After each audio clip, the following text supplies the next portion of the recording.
One of the most heated topics in American politics right now is the nuclear agreement with Iran, a debate dividing politicians on both sides of the aisle. Just yesterday, Indiana Senator Joe Donnelly, here's with us this morning, came out in support of the deal.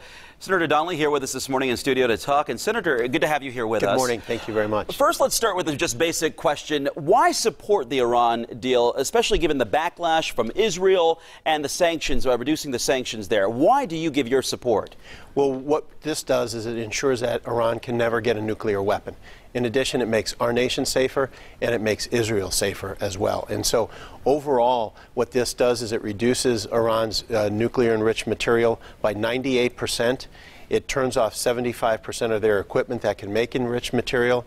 And as I said, it ensures that they can never ever get a nuclear weapon. Senator, in a statement that reran on RTV6 last night that came from you, you said you did have some reservations about the deal. What are those reservations? Well, the reservations is that you're dealing with Iran, and this is a country that obviously we don't trust, but what we're going to make sure we do is we verify. And so, as Senator Lugar has said, this gives us the opportunity to verify, to ensure that they cannot get nuclear weapons, and that for the next 10 to 15 years, for 15 years, they cannot enrich any more material. Do you feel like you're going out on a limb here? No, what I feel I'm doing is trying to protect the people of our state, the people of our country, and our friends like Israel and other countries. You know, Senator, a report came out overnight from the AP saying that about secret deals, namely that the UN may be allowing Iran to use its own inspectors to look over its sites. Yeah, those are deals we've been aware of, and that is in regards to a treaty that occurred before.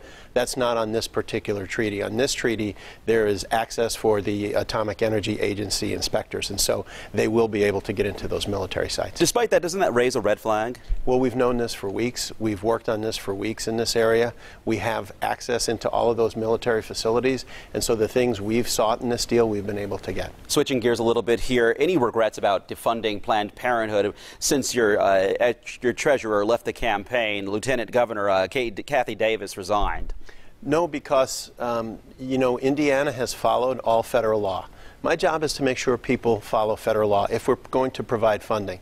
And there has been concern from the videos that have been seen in regards to some of the Planned Parenthood employees in places like Texas and California with the things they've said on these videos, whether or not they are following federal law.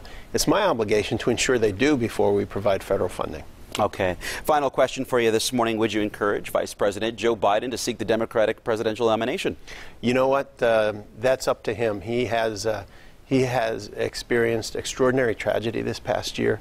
He's a wonderful, kind man who has lost his son, and who I know is grieving deeply over that and is working through it. But he's a good man, and if he feels he can serve this country, he should do so. All right. Senator Joe Donnelly in studio with us to answer some questions. Thanks, Senator, for being here with us. Thank you very, very much.